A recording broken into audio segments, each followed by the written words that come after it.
There is a sickness in men, a deep, quiet hunger to be liked.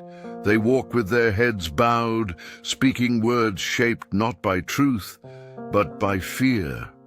They offer loyalty like a stray dog offers its belly, desperate, helpless, begging for acceptance. They bark not to defend themselves, but to be accepted. They become dogs, obedient, harmless, pitiful. This is your first death, the death of your power. You were told loyalty is a virtue, but it is a leash. The man who gives loyalty freely is a slave. The man who demands it without earning it is a tyrant. In both cases, the dog suffers.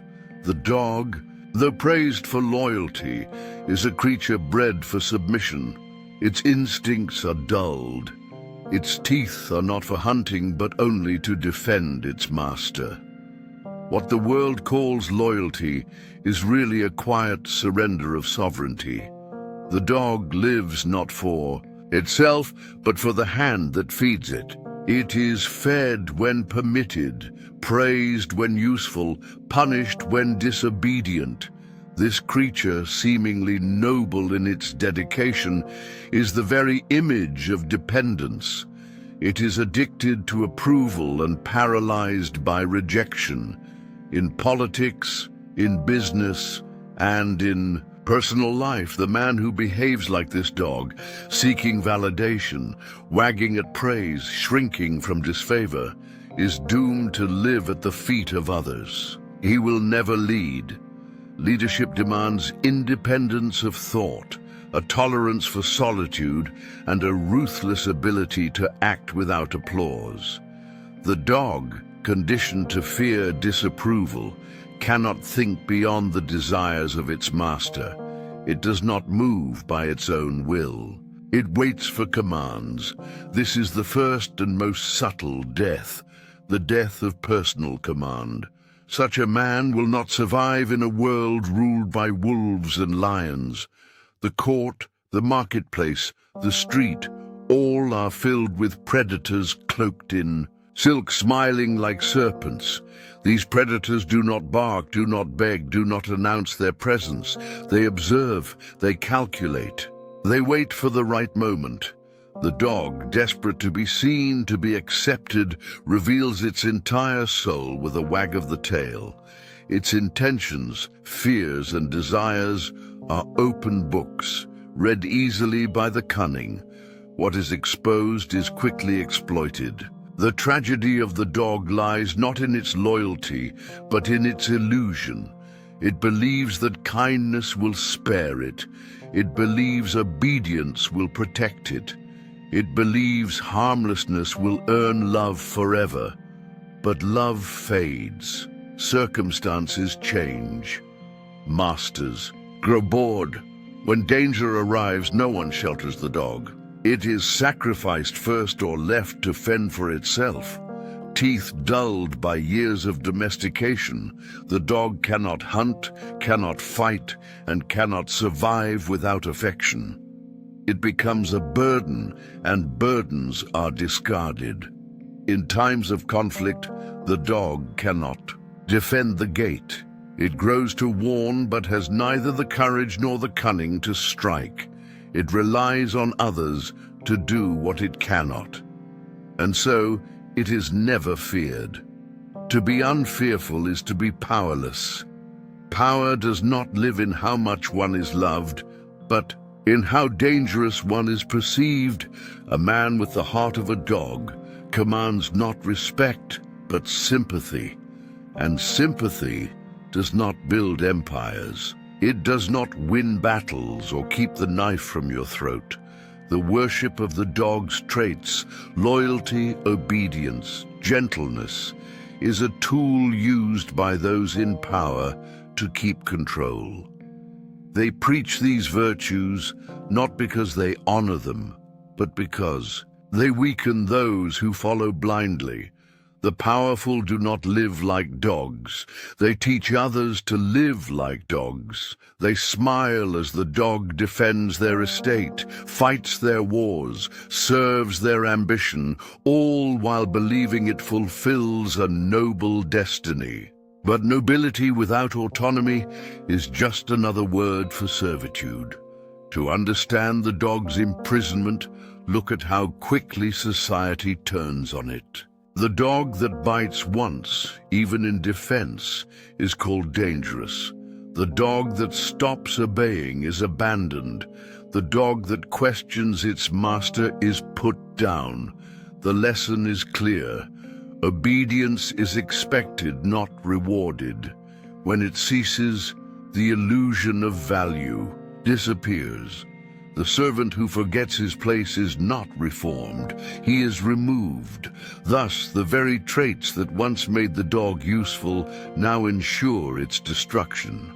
The dog is admired by fools and used by the cunning. Its loyalty is paraded as virtue, obedience mistaken for strength, eagerness to please dressed up as nobility. But strip away sentiment, and what remains is a being trained to need approval, to lower itself at the slightest sign of disapproval, trading instincts for a pat on the head. The dog is not born to serve, but quickly broken to serve. It is a slave made palatable by affection, and so is the man who models himself after it. He who chooses the dog's life believes safety lies in being agreeable, in yielding, in never posing a threat. He fears conflict more than humiliation, punishment more than mediocrity. He learns to anticipate the needs of others, not out of wisdom, but fear of rejection, abandonment, being seen as dangerous. His tongue is quick with apologies. His eyes always seek permission. He does not move unless given a signal. He does not speak unless invited. He walks through life under the illusion that being harmless is the highest form of goodness. But this is the fastest path to irrelevance. The man with the dog's heart lives on the leash of public opinion. He thrives on praise and wilts under criticism. A single word of approval lifts him. A raised eyebrow breaks him. He cannot withstand tension because he has never known solitude. He cannot command respect because he has never dared to be feared. He clings to the illusion that loyalty will protect him, kindness will grant influence, subservience will earn elevation. But the world does not operate on such fantasies. Power respects only those who act without need, who take without asking, who stand alone without trembling. Look closely. Those who rise in courts, in councils, in commerce are never the ones most eager to please. The eager are tolerated, used, discarded. The dog is invited to the table not to dine, but to sit quietly under it. When the feast is finished, it is thrown a scrap and wags its tail in gratitude. It calls this life noble. It mistakes proximity to power for power itself. But when famine comes or war arrives or a more useful beast appears, the dog is cast out without hesitation. Affection is not necessity. Dogs live under rulers who do not live like dogs. Kings do not kneel to subjects. Generals do not seek soldiers' approval. Masters do not apologize to servants. The natural order is built on distance, discipline, and an unshakable willingness to act without consent. The dog cannot bear loneliness, disapproval, or silence. It needs to be seen, called good, told it belongs. This need is its cage. Worse, the dog cannot see its chain. It believes itself free because it is not beaten. It believes itself chosen because it is fed. It believes itself loved because it is tolerated. But the moment it disobeys, the truth appears. The leash tightens, the hand, once gentle, becomes firm. The warm voice grows cold. It is not love that binds the dog to its master. It is fear disguised as loyalty. The dog confuses acceptance with survival. It is not honored but conditioned. It obeys not because it agrees, but because it has forgotten how to choose. Watch the dog when danger looms, when the master is gone, when hunger strikes. It paces, it waits, it whines. It cannot act because it was never taught to, praised for. Obedience punished for initiative. It learned its instincts are untrustworthy. Safety lies only in surrender. And so, in crisis, it fails. Paralyzed by fear or frantic with confusion, it is useless to itself and others. It traded its claws for comfort and lost both. In the theater of power, the honest face does not rule, the mask does. The most effective mask is the wolf. The wolf is more than a beast of prey. It is a symbol of strength, control, and precise attack. It is born not of chaos, but necessity. In a world where men tear each other apart with words, laws, and false virtue, walking openly as a wolf is foolish. But lacking the wolf within is fatal. The wise man does not abandon the wolf. He wears it beneath his skin, hidden, patient, always watching. The wolf does not seek approval. It does not wag its tail or pant for affection. It is silent in dignity, solitary in strength. While the dog looks to the group for protection, the wolf trusts only its instincts and teeth. The wolf does not howl for attention. It howls to signal command.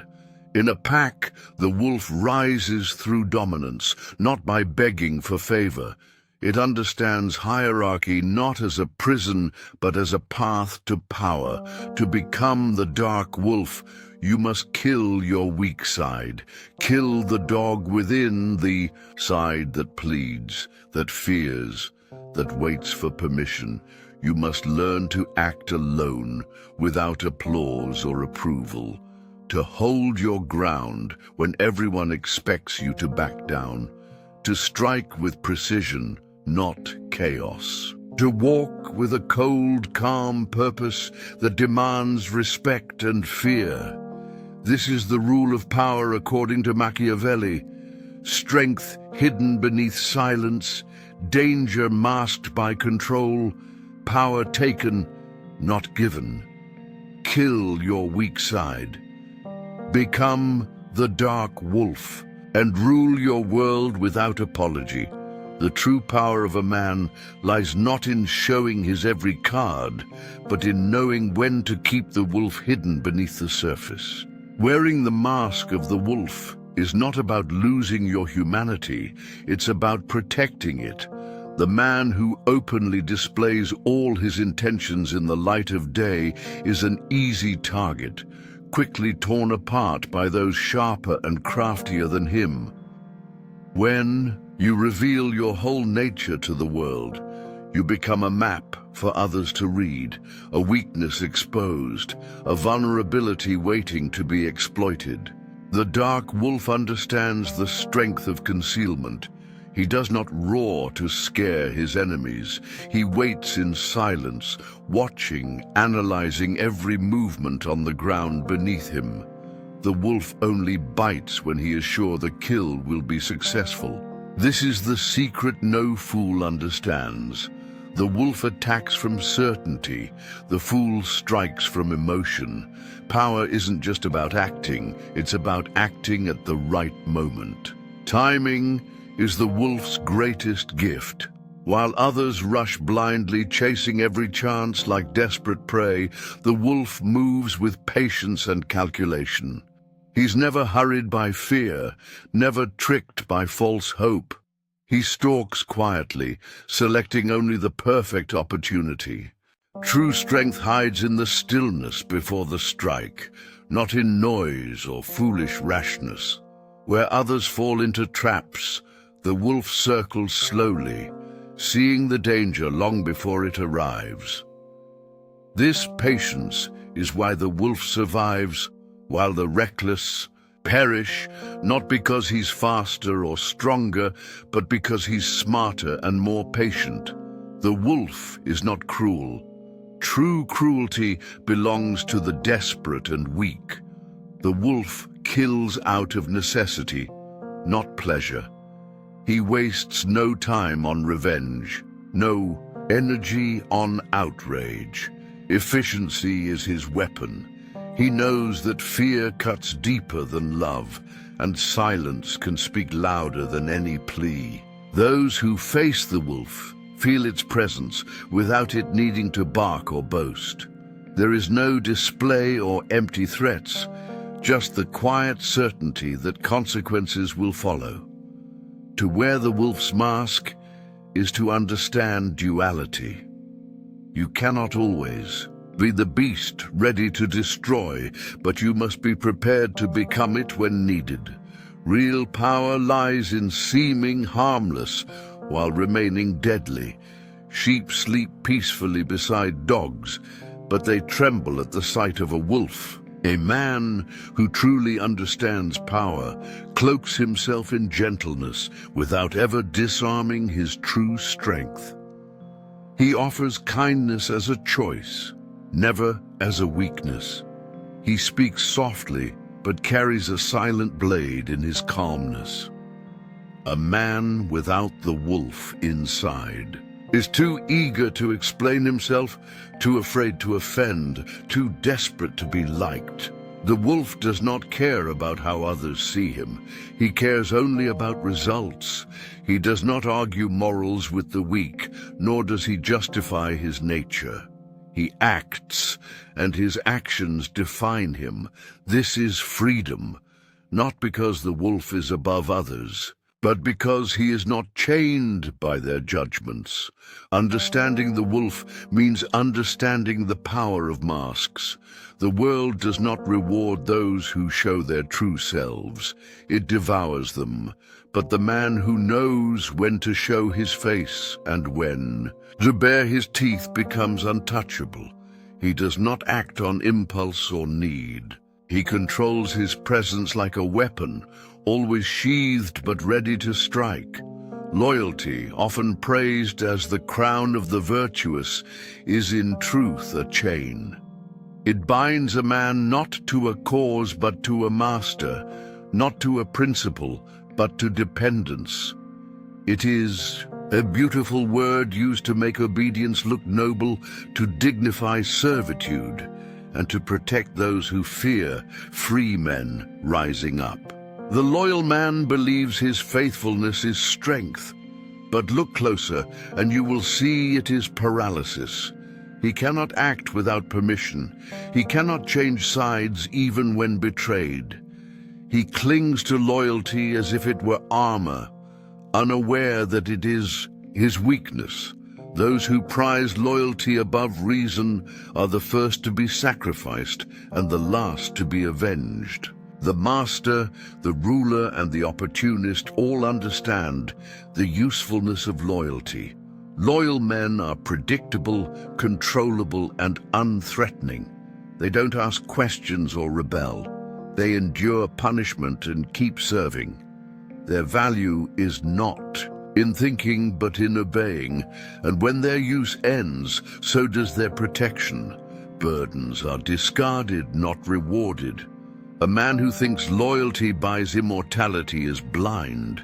Gratitude is short-lived.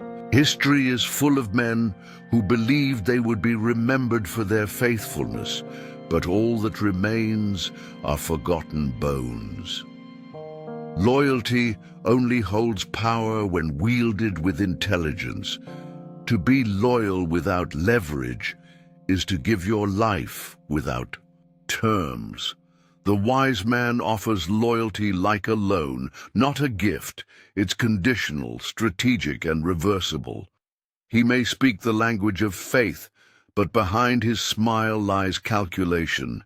He gives allegiance when it serves him and withdraws it when it threatens him.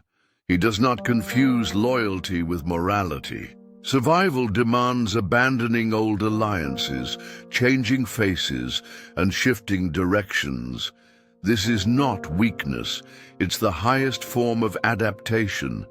Demanding loyalty from others is admitting fear. The strong do not beg for it, they command it through force, fear, and necessity. Only the weak ask for loyalty, hoping sentimental chains will hold what iron cannot. Only the foolish give loyalty without knowing if the one they serve would bleed for them in return. To be loyal to a man who won't risk himself for you is to wear the collar of a dog and mistake it for a crown. Worse still is loyalty to ideals. Ideals are even less loyal than men. They change with the wind, crumble under pressure, and often become tools for others to control you. A man who stays loyal to a cause long after it's dead is like someone staying in a burning house because he once called it home. Principles, like loyalty, must be examined and discarded when they stop serving survival. The dead do not claim nobility. They rot, praised only by those smart enough to live. Those who rise to power, wealth, or freedom do so not by being loyal to all, but loyal to none, unless it suits them. Their allegiance is selective, their oaths are temporary. Their faith is reserved for themselves alone. They form alliances, not bonds. They make deals, not vows. When the tide changes, they are the first to adjust their sails, not because they lack honor, but because they understand storms. The man who dies, remembered only for loyalty, is quickly forgotten by those who replace him. The man who survives by bending the chain isn't called loyal. He is called alive. Despite all the masks and polite words, the world answers only to force. It bends not for the meek, but for the dangerous. A man who whimpers when struck, who asks before demanding, who seeks mercy before commanding, is doomed to be trampled. This is not cruelty, it's structure. From the wildest forest to the throne of kings, all bow to power. Power is shown not in pleas or tears, but in silent fangs bared with certainty. A man who wants safety must appear dangerous, not loud or reckless, but deadly. There is a difference between noise and threat. Dogs bark to scare and create illusions of strength because they fear the wolf. The wolf does not bark. His presence alone is enough. His stillness speaks louder than the cries of the desperate. This is the art of dominance. Say little, do much, and let silence carry the weight of your will. When men look into your eyes and see that you will not flinch, will not beg, and will not hesitate, they don't test you twice. A man who cannot be feared cannot be respected. He may be liked, even loved, but he will never be trusted with power. Leaders aren't chosen for their kindness. They are chosen for their ability to make hard decisions without shaking. A prince who can't punish is a puppet. A general who hesitates in battle is a coffin for his men. A man who cannot say no firmly will be used until he is empty. The world is full of soft men, men who smiled too much and never inspired fear. Fear is not a flaw, it is a tool. When used right, it is the greatest weapon a man can wield. It clears obstacles faster than any diplomacy ever could. A single act of calculated brutality sticks in memory far longer than 100 kind gestures ever will. Mercy is respected only when it comes from the strong. When the weak show mercy, it looks less like nobility and more like helplessness. And helplessness, in this harsh world, it is an open invitation to be devoured. A predator does not waste time negotiating with its prey. It devours, and a man without fangs, one who pulls back from conflict, who complains when threatened, is no more than prey waiting to be eaten. To truly understand how to move through the world, you must stop crying out when wounded. You must stop explaining yourself when challenged.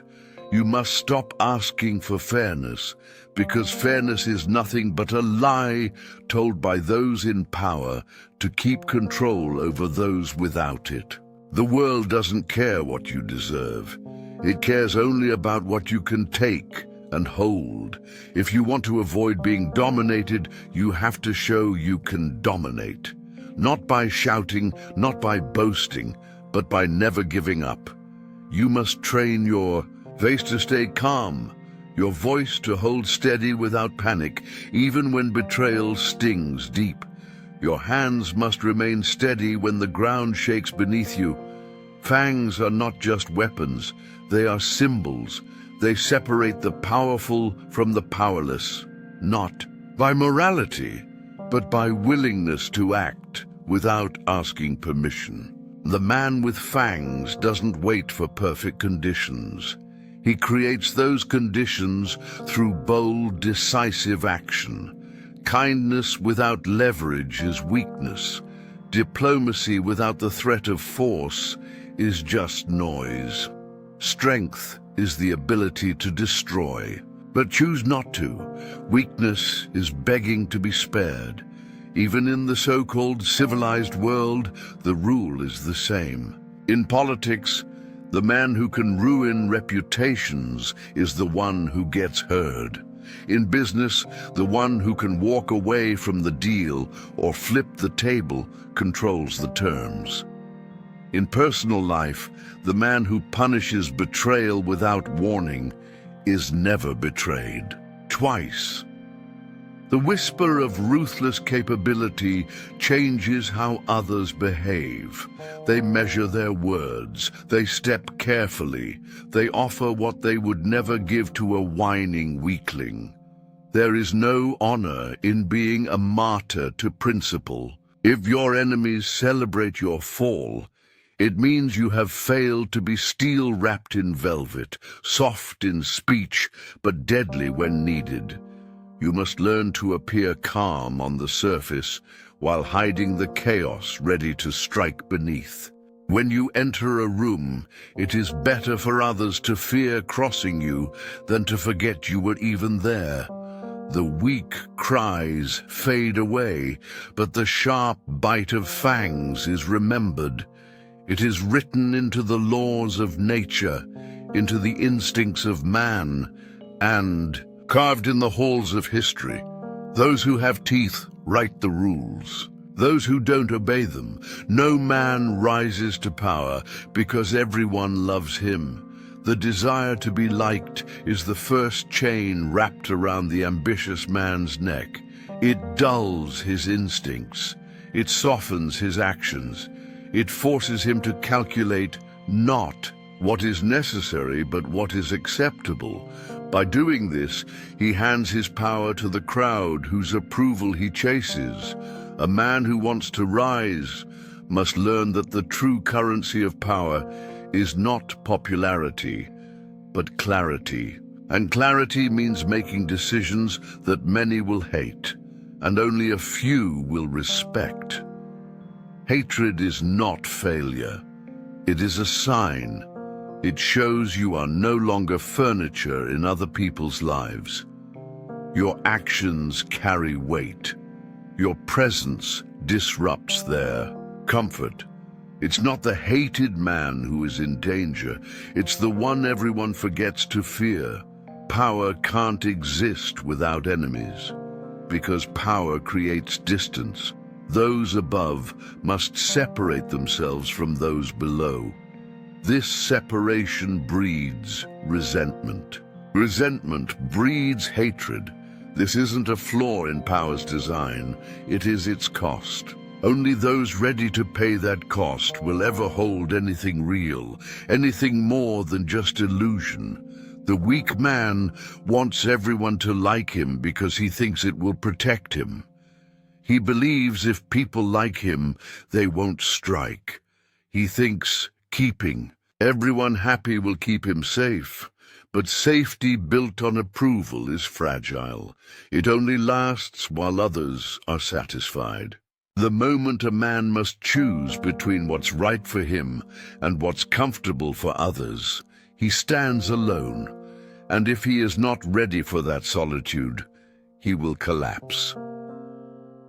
The strong man, on the other hand, accepts isolation as a natural part of leadership. He doesn't fear being hated. He calculates which hatreds are necessary. It is far better to be feared than loved, if you cannot be both. Rarely can one hold both without contradiction. Love is conditional. It's based on fantasies and expectations. It demands consistency and self-control. One mistake and love turns cold, but fear is different. Fear survives mistakes. It lingers long after affection has faded. Fear keeps people in line, even when they no longer agree with you. It silences betrayal and sharpens obedience. When fear is mixed with respect, it becomes the unbreakable foundation of authority. To be willing to be hated is to free yourself from the prison of public opinion. It means acting on your own terms, moving without explanation, punishing without apology, speaking when others stay silent, taking what others are too scared to touch. Those remembered by history, the rulers, the founders, the revolutionaries, were hated in their time. The masses spat on their names. Their peers whispered behind their backs. Their enemies called them evil, but history never asks if they were liked. It only asks if they won. A man who tries to please everyone becomes harmless. He spends his time softening words, pleasing all sides, avoiding offense. He becomes invisible.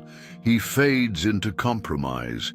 He forgets how to say no. He becomes a tool others use to push their will, praised only until he's useful, and then discarded with polite smiles. Affection is a performance. The moment you stop acting, the crowd moves on. You must choose what matters more, the illusion of harmony or the truth of progress. Because true progress, in politics, in business, in life, always comes at the cost of someone else's comfort. You will be called cruel for being efficient. You will be called arrogant for refusing to explain yourself. You will be called heartless for cutting ties that no longer serve you. Let them talk. Their words are the soundtrack of your rise. They are not judges, only bitter spectators who never dared to act the way you do. If you are not hated by some, you are not leading. You are following, or at best, standing still. Hatred is the storm you must walk through if you want to rise. It will come from below, from those who want your position. It will come from beside you, from those who resent your speed. It will come from above, from those afraid you might take their place. But the man who stops because of the wind never sees the view from the top. The path to power is not soft. It's not paved with praise or kindness. It is carved with sharp intent and forged in discomfort. Become the wolf, not the victim. A wolf doesn't beg. It doesn't whimper. It doesn't wait for permission. It understands survival isn't given, it is taken. Let others chase virtue in submission. You, if you dare, must become what they fear to talk about. Not for cruelty, but for mastery. Not to destroy without thought, but to never be destroyed. This is your final transformation. Kill your weak side. Hunt it within yourself.